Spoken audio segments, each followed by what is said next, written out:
우리 같이 말씀 보도록 하겠습니다. 오늘 하나님께서 우리에게 허락하시는 말씀은 잠언 25장 28절 말씀, 구약성경 939페이지입니다.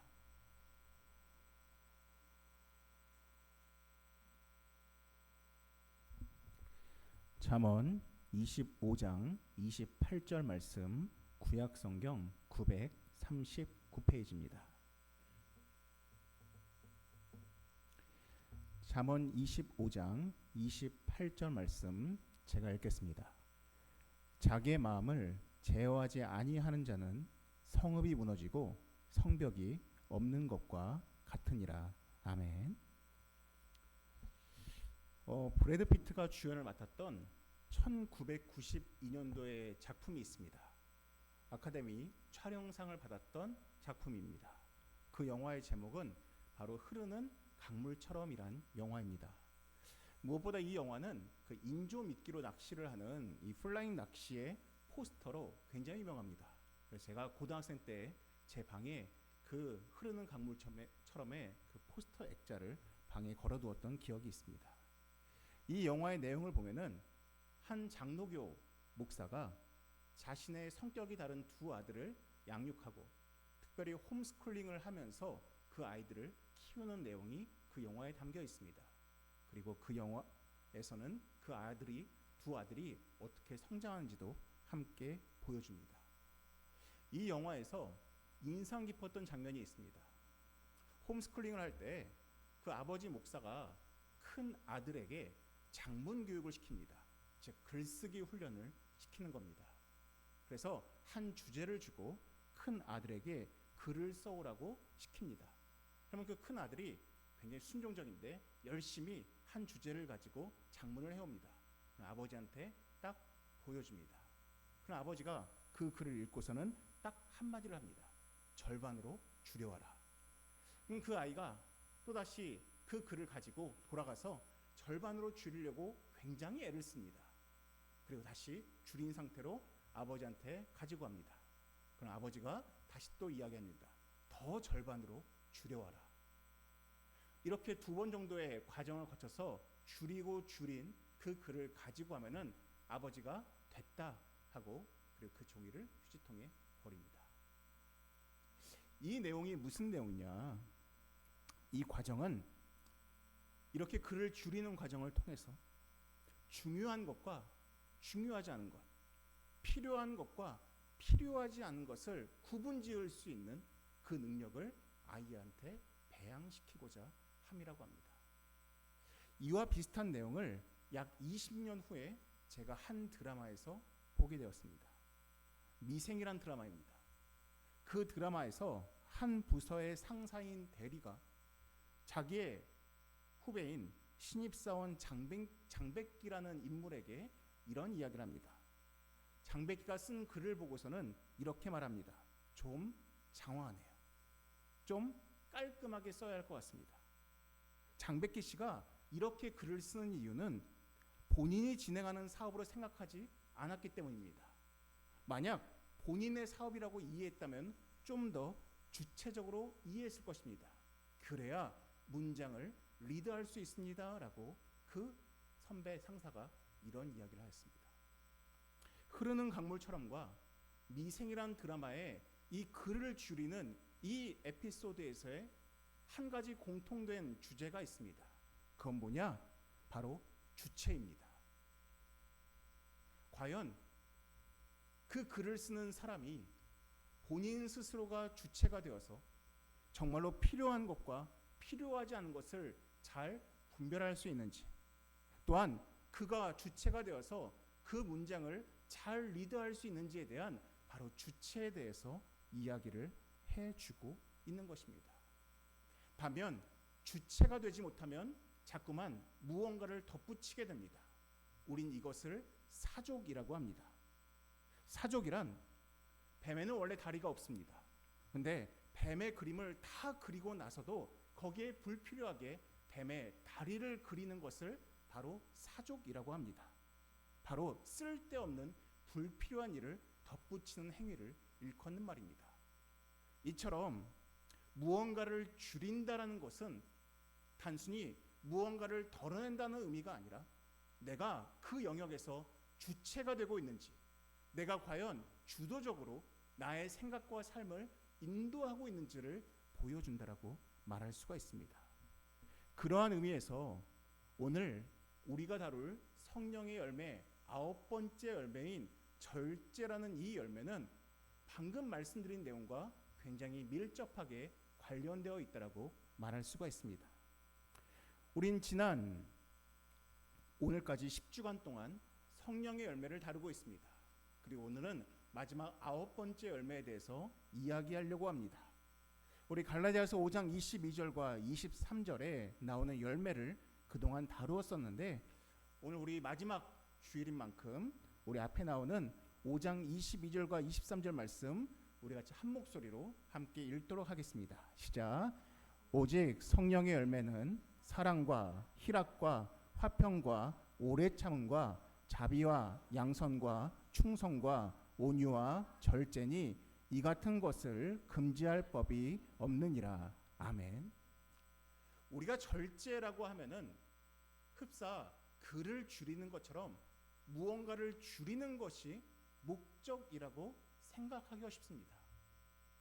그런데 여러분, 이 절제에 있어서는 줄이는 것보다도 더 중요한 게 있습니다. 영어 성경을 보면은 NIV 성경에 이 절제라고 번역된 영어 단어가 바로 self control입니다. 뭘 얘기하는 것입니까? 주체에 대해서 이야기를 하는 것입니다. 누가 조절하는가? 누가 제어하는가? 누가 판단하고 누가 결정하고 누가 그 삶을 잘 이끌고 있는가를 이야기하는 것입니다. 우리가 절제라고 하면은 단순히 줄이는 것이라고 생각하기 쉬운데 이 절제의 가장 중요한 영역은 여기 나오는 영어 단어처럼 self control, 과연 내가 주체가 되어서 내 삶을 잘 제어하고 있는가를 이야기하고 있는 것입니다. 이 절제라는 단어가 우리 구약의 한글 성경에서는 구약 한글 성경에는 절제라는 단어가 나오지 않습니다. 절제라는 한국어 단어는 오직 신약 성경에 나옵니다. 그러면 이 절제라는 단어 대신에 구약 성경에서 사용하는 단어는 무엇이냐? 바로 오늘 우리가 읽었던 본문에 나오는 단어입니다. 무엇이냐? 바로 제어라는 단어입니다. 구약 성경에는 절제라는 한국어 단어는 나오지 않습니다. 대신 제어라는 단어가 나옵니다. 그래서 앞에 보시면은 잠언 25장 28절에 나오는 제어라는 단어에 대해서 영어 성경은 절제와 마찬가지로 self control이라는 단어를 쓰고 있는 것입니다. 그래서 성령의 열매 9번째 열매인 이 절제는 조금 다른 말로 바꾼다면은 바로 제어라는 단어를 쓸 수가 있는 것입니다. 오늘은 바로 이 제어에 대해서 이야기를 나누려고 합니다. 여러분, 성경에서는 절제의 대상, 제어의 대상에서 몇 가지들 이야기하고 있지만은 가장 주된 두 가지의 대상이 있습니다. 그 첫 번째가 바로 오늘 본문에 나오는 마음입니다. 성경에서 절제해라, 제어해라라고 이야기할 때 가장 많이 언급되는 그 대상이 첫 번째가 바로 마음입니다. 성경은 우리에게 마음을 컨트롤, 제어하라라고 이야기를 합니다. 제가 사실은 여기에 관련돼서 어떤 예화를 이야기하면 좋을까라고 수없이 좀 찾아보기도 하고 책도 봤는데 썩 마땅한 이야기가 나오지가 않았습니다. 근데 얼마 전에 그 아주대 심리학과 김경일 교수님의 강연에서 참 적절한 한 이야기를 듣게 되었습니다. 여러분들, 질투와 부러움의 차이가 무엇인지 아십니까? 여러분, 무엇이 질투이고 무엇이 부러움인지 여러분 정의 내릴 수 있습니까? 김경일 교수님이 정말 기가 막히게 딱 정의를 내리신 것이 있습니다. 그분이 이런 말을 합니다. 내가 농부입니다. 근데 내 옆집에도 농사를 짓는 농부가 살고 있습니다. 근데 옆집 농부가 하루는 소를 샀습니다. 근데 이 소가 정말로 기가 막히게 일을 잘하는 것입니다. 부러움은 뭐냐? 아, 나도 저 소 한 마리 갖고 싶다. 이게 부러움입니다. 질투는 뭔지 아십니까? 저 소 그냥 죽었으면 좋겠다. 차라리 죽어버렸으면 좋겠다. 여러분, 이게 질투라는 것입니다. 그래서 부러움은 말할 수 있습니다. 근데 질투는 말할 수가 없다는 것입니다. 했더니 진행자가 이런 질문합니다. 아, 그러면 열등감과 부러움의 차이는 무엇입니까? 라고 질문했습니다. 교수님이 또 이런 얘기를 하십니다. 열등감은 대상이 사람입니다. 저 사람보다 내가 낫다, 못하다를 이야기할 때, 참 내가 저 사람보다 못한 사람이야 라고 이야기할 때 이건 열등감이랍니다. 하지만 부러움은 사람과 사람 사이를 비교하지 않는다고 합니다. 부러움은 그냥 저 사람이 갖고 있는 능력, 혹은 저 사람이 가지고 있는 속성, 저 사람이 가지고 있는 성품을 갖고 싶다라고 말하는 것이 부러움이라는 것입니다. 근데 그러면서 그분이 그런 말을 합니다. 사실 질투와 부러움, 열등감과 부러움의 시작은 비슷한데, 그 시작은 굉장히 비슷한데 점점 가면서 어떠한 경로로 가는가에 따라서 열등감과 부러움, 질투와 부러움으로 나뉘어진다라고 이야기를 하셨습니다. 여러분, 성경에도 비슷한 게 있습니다. 여러분, 우리가 쓰는 단어들 중에 고민, 걱정, 근심, 염려와 같은 단어들이 있습니다. 고민, 걱정, 근심, 염려입니다. 근데 여러분, 성경에서 이 네 가지 중에서 너희들은 하지 말아라라고 얘기하는 것들이 있습니다. 고민, 걱정, 근심, 염려 중에서 과연 성경에서 우리에게 너희들 이건 하지 말아라라고 말하는 것이 무엇인지 아십니까? 성경에는 고민하지 말아라라고 나와 있지 않습니다. 성경에는 우리에게 걱정하지 말아라는 표현도 별로 안 나와 있습니다. 근데 성경은 우리에게 근심하지 말아라, 혹은 염려하지 말아라라는 표현은 굉장히 많이 나옵니다. 그럼 여러분들, 고민과 근심의 차이가 무엇이겠습니까? 성경에 나오는 걱정과 염려의 차이가 무엇이겠습니까? 그 차이가 무엇인지 아십니까? 성경에 사용되는 헬라어의 고민과 걱정은 주로 지금 내가 당장 맞닥뜨리고 있는 문제들에 대해서 생각할 때입니다. 지금 내가 당장 맞닥뜨리고 있는 문제, 지금 당장 내가 경험하고 있는 어려움들에 대해서 생각하는 것들은 고민 혹은 걱정이라고 표현하고 있습니다. 근데 근심과 염려는 무엇인지 아십니까?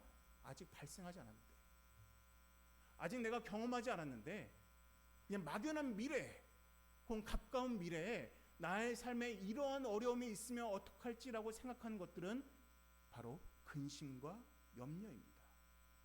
성경은 우리에게 근심과 염려는 하지 말라고 합니다. 하지만 지금 가지고 있는 문제들에 대해서는 하나님께 아뢰고 또한 그것들에 대해서 고민하는 것은 마땅하다라고 이야기를 하고 있습니다. 여러분, 생각해 보십시오. 맨 처음 우리들은 다 고민으로 시작합니다. 내가 지금 맞닥뜨리고 있는 문제들에 대해서 고민을 하기 시작합니다. 여러분, 이 생각이 점점 커집니다. 처음에는 오늘의 문제를 생각했었는데 조금 그 생각이 커지면 내일의 문제로 확장이 됩니다. 내일의 문제를 생각하다가 이제는 한 달 후의 문제를 생각합니다. 그리고는 6개월 후의 문제를 생각하고 이제 1년 후의 문제를 생각하고, 심한 사람은 50년, 60년 후의 문제까지 염려하고 근심합니다. 이처럼 성경에서 마음을 제어하라라고 이야기한 것들의 내용들을 잘 보게 되면은 우리의 생각이 지나치게 커지는 것들, 우리의 생각이 지나치게 확장되는 것들, 우리의 생각이 지나치게 많은 것들에 대해서 경계하고 있는 것입니다. 그래서 여러분들, 우리 잠언 24장 13절을 보십시오. 잠언 24장 13절을 보시면은 13절에 이러한 말씀이 있습니다. 내 아들아, 꿀을 먹으라. 이것이 좋으니라. 송이꿀을 먹으라. 이것이 내 힘에 다니라라고 이야기합니다. 진짜 꿀입니다. 얘야, 꿀을 좀 먹어라. 꿀이 너한테 유익하다. 꿀이 참 달다라고 이야기합니다. 근데 여러분들 25장 16절을 보십시오. 25장 16절에서도 꿀 이야기를 합니다. 근데 이번에는 이렇게 이야기합니다. 너는 꿀을 보거든 조카리만큼 먹으라. 과식함으로 토할까 두려우니라 라고 이야기합니다. 분명히 앞에서는 먹으라 라고 이야기했습니다. 근데 먹으라 라고 하니까 먹습니다. 근데 문제는 좀 지나치게 먹을 수가 있습니다. 그래서 뭐라고 합니까? 조카리만큼 먹어라. 과식으로 토할까 두렵다라고 이야기합니다. 근데 여러분들 25장 27절을 보십시오. 이제는 25장 27절에서는 아예 이렇게 이야기합니다. 꿀을 많이 먹는 것이 좋지 못하고 자기의 영예를 구하는 것이 헛되니라 라고 이야기합니다. 맨 처음엔 먹으라 라고 시작했는데 이제는 아예 먹지 말아라 라고 이야기합니다. 이유가 무엇입니까? 너무 지나치게 먹기 때문인 것입니다. 우리의 마음이라는 것이 그렇습니다. 우리의 마음이라는 것이 자꾸만 사족을 달려고 합니다. 우리의 마음이라는 것이 자꾸만 불필요한 생각을 막 덧붙이려고 합니다. 그래서 성경에서 말하는 제어라는 것은 필요한 것과 불필요한 것들을 올바로 구분짓는 올바른 주체가 되어라라고 우리한테 권면하고 있는 것입니다. 그래서 전도서, 우리 잠언 다음 책이 전도서인데 전도서 1장 18절에 이렇게 말하고 있습니다. 잠언 다음 책 전도서 1장 18절입니다. 1장 18절 제가 읽겠습니다. 지혜가 많으면 번뇌도 많으니 지식을 더하는 자는 근심을 더하느니라 라고 이야기하고 있습니다. 지식이 불필요하다는 것이 아닙니다. 너무 지나치게 너무 많은 것을 알려 하고 불필요한 것도 알려고 하고 알 수 없는 것도 알려고 애를 쓰다 보면은 자꾸만 마음에 근심이 더해진다라고 이야기를 하고 있는 것입니다. 이 근심이 더해지는 상황에 대해서 우리의 원래 본문 잠언 25장 28절에서는 이렇게 표현하고 있는 것입니다. 마음을 제어하지 못하는 사람, 자꾸만 마음 가운데 불필요한 것들을 자꾸만 덧붙이는 사람들은 어떠한 어려움을 겪을 수 있느냐? 뭐라고 됩니까? 성읍이 무너지고 성벽이 없는 것과 같다라고 이야기합니다. 여러분, 성읍이 무너지고 성벽이 없으면 어떻게 됩니까? 공격이 들어옵니다. 괴로움이 들어옵니다. 근심이 들어옵니다. 자꾸만 자기를 괴롭히고 불안하게 하고 염려하게 하는 그러한 불안과 염려가 내 마음에 물밀듯이 들어온다는 것입니다. 이게 마음을 제어하지 못하는 사람들의 부정적인 결과입니다. 그러면 여러분들, 마음을 제어한다는 것, 적절한 선에서 끝나는 것, 부러움 같지만 질투하지 않는 삶, 부러워하지만 열등하지 않는 삶, 내가 고민할 수 있지만 염려하지 않는 그 삶이 내 마음에 올바른 성벽을 만들고 쓸데없는 불안감이 내 안에 들어오지 않도록 나를 보호할 수 있다라는 것입니다. 성경은 우리에게 마음과 더불어서 제어할 필요가 있는 또 다른 한 가지를 이야기하고 있습니다. 바로 잠언 10장 19절에 나와 있습니다. 잠언 10장 19절입니다. 잠언 10장 19절 말씀입니다. 우리 잠언 10장 19절 말씀 우리 같이 한 목소리로 함께 읽겠습니다. 시작. 말이 많으면 허물을 면하기 어려우나 그 입술을 제어하는 자는 지혜가 있느니라. 아멘. 우리 잠언에서는 이 제어할 대상으로 두 개를 이야기합니다. 첫 번째는 마음이고 두 번째는 혀, 입술입니다. 입술을 제어하라고 이야기합니다. 입술을 제어한다는 것이 무엇이냐? 말을 줄이라는 것입니다. 말이 지나치게 많으면 허물을 면하기 어렵다고 되어 있습니다. 이 허물을 면하기 어렵다라는 이 표현이 영어 성경을 보면은 죄를 잘못을 끊임없이 짓게 된다라는 뜻입니다. 말을 제어하지 못하면, 입술을 제어하지 못하면 자꾸만 삶에 죄가 더해질 수밖에 없다라는 것입니다. 아마 여러분들 가수 가운데 이 존 박이라는 가수를 아마 여러분들 잘 아실 겁니다. 이 존 박이라는 사람은 원래 이제 미국에서 태어나서 이제 미국에서 대학교와 활동을 했던 사람입니다. 근데 이 존 박이 한국에 와서 약간의 문화 충격을 받은 것이 있다라고 말했던 것이 있습니다. 그것이 무엇이냐? 자기가 한국에 와서 놀랬던 것은 한국 사람들이 자꾸만 타인의 외모를 가지고 이야기하는 것들을 보면서 너무 놀랐답니다. 미국 같은 경우에는 유태인의 역사도 있고 또한 흑인들을 차별한 역사도 있기 때문에 사실 사람의 외모를 가지고 판단하거나 사람의 외모에 대해서 이야기하는 것들을 굉장히 금기시한다라고 이야기합니다. 물론 그럼에도 불구하고 말하는 사람들이 있겠지만은 통념적으로는 그렇게 말하면 굉장히 이상한 사람 취급을 받는다라는 것입니다. 그래서 저 사람 무섭게 생겼다. 저 사람 세게 생겼다. 저 사람은 외모가 이러니까 저럴 것 같다라고 말하는 것은 굉장히 무례한 표현이라는 것입니다. 또한 자기가 한국에 와서 놀란 것은 사람에 대해서 너 요즘 살찐 것 같다. 너 요즘 피부에 트러블이 생긴 것 같다. 너 요즘 이런 것 같다 저런 것 같다라고 외모에 대해서 너무 지나치게 말하는 것 보고서는 깜짝 놀랐답니다. 이때 미국에서 관용적으로 쓰는 표현이 있다고 합니다. Keep your opinion to yourself. 무슨 뜻이냐? 그냥 너의 생각은 그냥 네 속에 간직해라는 표현입니다. 너 말하지 말고 그냥 네 생각은 그냥 네 마음에 간직해. 말하지 말고 쓸데없는 말 하지 말고 너의 생각은 내 마음속에 그냥 간직해라는 이야기입니다. 근데 말이 많은 사람들을 보게 되면은 자기에 대한 말보다 남에 대한 이야기를 참 많이 합니다. 또한 남에 대해서 이야기를 할 때 좋은 말보다는 나쁜 말을 훨씬 더 많이 합니다. 그러면서 꼭 이렇게 덧붙입니다. 야, 나는 해야 할 말은 하는 사람이야. 내가 이 말은 하지 않을 수가 없으니까 나는 해야 할 말은 하는 사람이니까 너 이거 너한테 말할게. 또 어떤 사람들은 이렇게 이야기합니다. 다 너를 위해서 하는 말이야. 내가 진짜 너를 아끼고 너를 사랑해서 하는 말이야 라고 하면서 굉장한 험담들을 일삼는 사람들이 많이 있습니다. 여러분, 라틴어에 축복이라는 단어가 있습니다.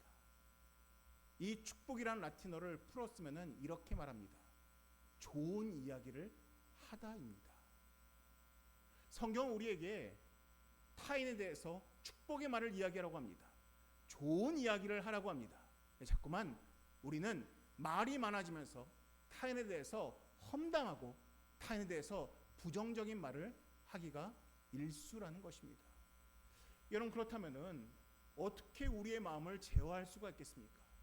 어떻게 하면은 우리가 말이 많지 않고 우리가 어떻게 하면은 험담의 말이 아니라 축복의 말을 할 수가 있겠냐는 것입니다.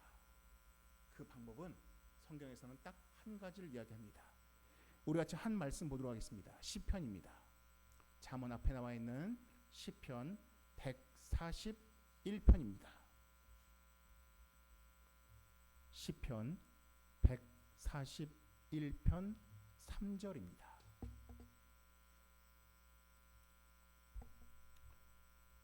시편 141편 3절 제가 읽겠습니다. 여호와여, 내 입에 파수꾼을 세우시고 내 입술에 문을 지키소서. 내 마음이 악한 일에 기울어 죄악을 행하는 자들과 함께 악을 행하지 말게 하시며 그들의 진수성찬을 먹지 말게 하소서. 아멘. 여러분, 이 절제라는 단어가 헬라어로 엥크라테이아라는 단어입니다. 이 엥크라테이아는 합성어입니다. 무엇의 아래라는 의미와 또한 권능이라는 의미의 합성입니다. 그래서 풀이하자면은 어떠한 권능 아래에 있다라는 것을 의미합니다. 물론 기본적인 뜻은 내가 나의 삶을 셀프 컨트롤한다는 그 의미를 담고 있지만은 신약 성경에서의 엥크라테이아는 내가 지배하는 것뿐만이 아니라 무엇보다 성령님의 지배 아래에 있는 것을 바로 엥크라테이아라고 이야기합니다.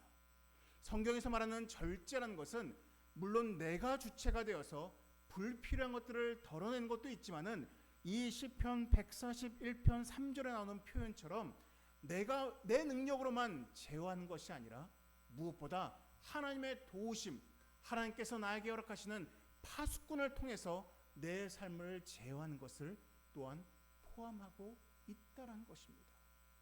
우리가 우리의 삶을 올바로 절제하기 위해서 내 마음을 제어하고 내 혀를 올바로 제어하기 위해서는 무엇보다 성령님께서 내 마음과 내 입술에 파수꾼을 보내오셔서 그 제어하는 것을 도와주지 않고서는 결코 우리가 올바른 절제를 할 수가 없다라는 것입니다.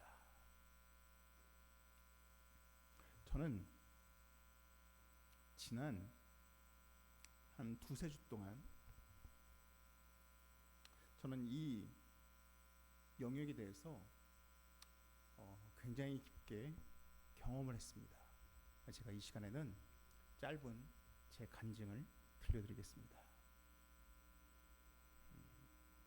사실 제가 초등학교, 중학교, 고등학교 때 이 개척교회를 다니면서 작은 교회를 다니면서 이 목회자가 이 재정에 대해서 너무 지나치게 이야기하고 또한 교인들에게 부담감을 주는 것들을 제가 어렸을 때 깊게 경험하면서 제가 거기에 대한 거부감이 굉장히 컸습니다. 그리고 제가 첫 사역지가 굉장히 작은 교회였는데 그럼에도 불구하고 그 교회 담임 목사님의 경우에는 제가 경험했던 유소년 시절에 경험했던 목사님과는 전혀 다르게 전혀 교인들에게 재정에 대한 부담을 주지 않고 도리어 항상 하나님께서 우리에게 항상 공급해 주실 것입니다라는 말씀을 하는 걸 제가 보면서 제가 배운 게 있습니다. 내가 개척을 할지는 모르겠지만은 혹시 내가 교회의 목회자가 되면은 내가 우리 교인들에게는 재정에 대한 부담은 절대로 주지 않는 목회자가 되어야겠다라는 생각을 마음속에 가졌습니다. 그래서 제가 우리 교회를 같이 개척하고 지난 8, 9년이 오면서 아마 제가 여러분들에게 재정에 대한 부담을 준 적은 아마 없을 것 같습니다. 그런데 제가 그럴 수 있었던 이유는 지난 7년간 동안 우리 교회 재정에 대해서 하나님께서 항상 참 신기한 것은 연말 딱 결산이 되면은 항상 부족한 적이 없었다는 것입니다. 물론 중간중간에 우여곡절도 있고 때로는 좀 불안할 때도 있었지만은 항상 딱 연말이 되면은 참 신기하게도 하나님께서 부족함 없이 항상 채워주신 것을 경험하면서 참 제 안에 이 여호와 이레 모든 것을 하나님께서 준비하시는구나라는 것을 제 마음속에 믿음으로 점점 쌓아왔던 것 같습니다. 근데 그럼에도 불구하고 지난 한 3개월 전부터 약간 제 마음속에 이 작은 불안감이 조금씩 싹트기 시작했습니다. 제가 여러분들께 말씀은 안 드렸지만은 우리 이 회계만 알고 있었지만은 제가 지난 3개월 전부터 제가 교회에서 이 온전한 사례비를 받지는 못하는 형편이었습니다. 그래서 소위 월급날, 우리 교회 목회자는 사례비라고 하는데 이 사례비 날이 되는데 사례비를 제가 못 받는 것입니다. 3개월 전에는 제가 그 달 사례비를 못 받고 그 다음 달이 되어서야 약간 반 정도를 받았습니다. 2달 전에는 또 나머지 반을 받고, 근데 이게 점점 약간 누적이 돼가는 것입니다. 그래서 지난 주일까지 제가 약 한 달 반 정도의 사례비를 못 받는 형편에 이르렀습니다. 그랬더니 제 마음에 약간 숨이 차오르는 것입니다. 막 괴로움도 커지고 이것 좀 어떡하지라는 마음이 점점 막 커지는 것이었습니다. 제가 이제 그래서 기도를 합니다. 하나님, 제 마음에 그 고민이 근심으로 확장되지 않게 해주십시오. 한 제 마음에 그러한 걱정이 염려로 확장되지 않도록 주님처럼 도와주십시오라고 제가 수시로 기도를 했습니다. 근데 지난주부터는 이게 제어가 안 되는 것입니다. 막 마음속에 막 괴로움은 커지고 마음속에 근심이 커지니까 약간의 짜증이 나오고 막 이러면서 제 마음이 어찌할 줄을 잘 몰랐습니다. 지난 주일날 이제는 집사님께서 회개를 맡고 계시니까 집사님께 제가 5월 사례비에 딱 반을 입금을 받은 다음에 그날 저녁은 너무 짜증이 난 겁니다. 하나님, 제가 이거 목회를 하고 있는데 하나님, 제가 하나님 말씀에 순종하는 마음으로 개척을 했는데 어떻게 이럴 수가 있습니까? 라는 제 마음에 괴로움이 가득했습니다. 월요일 아침이었습니다. 제가 월요일 아침에 일어나서 제 침대에 엎드려서 울면서 기도했습니다. 하나님, 제발 저 좀 살려주십시오. 하나님, 제발 제가 이 목회의 자리에서 제가 감사함으로 이것을 감당할 수 있도록 도와주십시오라고 제가 그날 아침에 울면서까지 기도했습니다. 근데 그날 아침에 제가 하나님 앞에서 기도할 때 제 마음에 뚜렷하게 들리는 하나님의 속삭임 딱 한 마디가 있었습니다. 그게 무엇이냐? 제 마음에 이런 음성이 들렸습니다. 내가 널 결코 버리지 않겠다.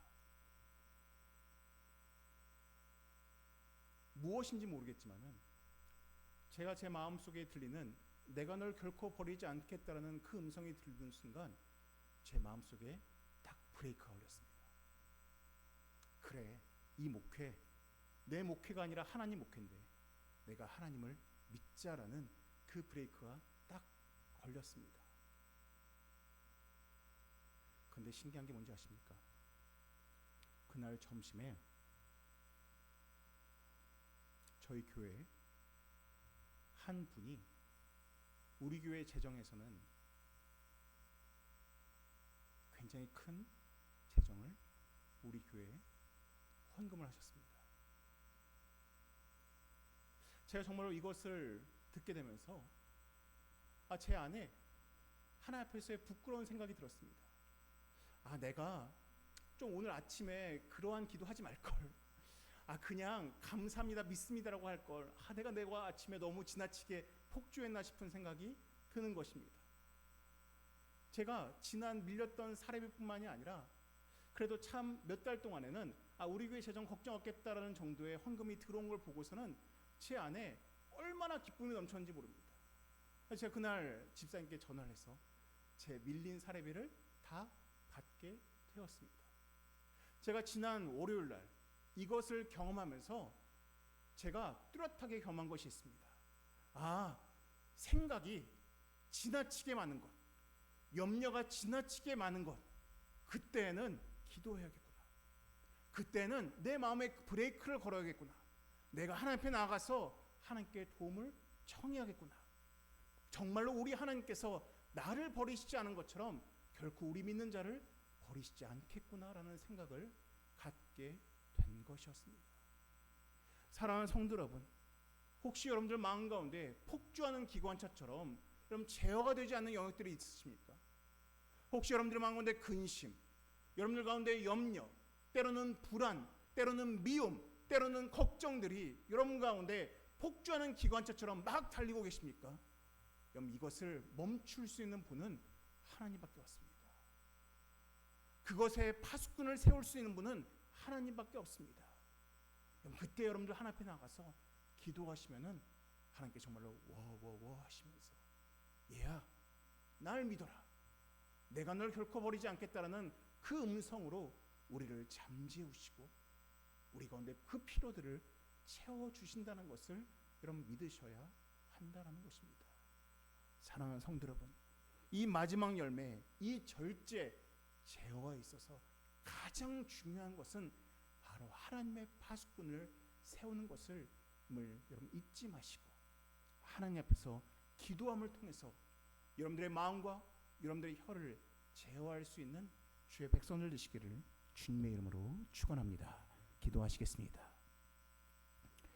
사랑이 많으신 하나님 아버지, 하나님 참으로 우리의 심령 가운데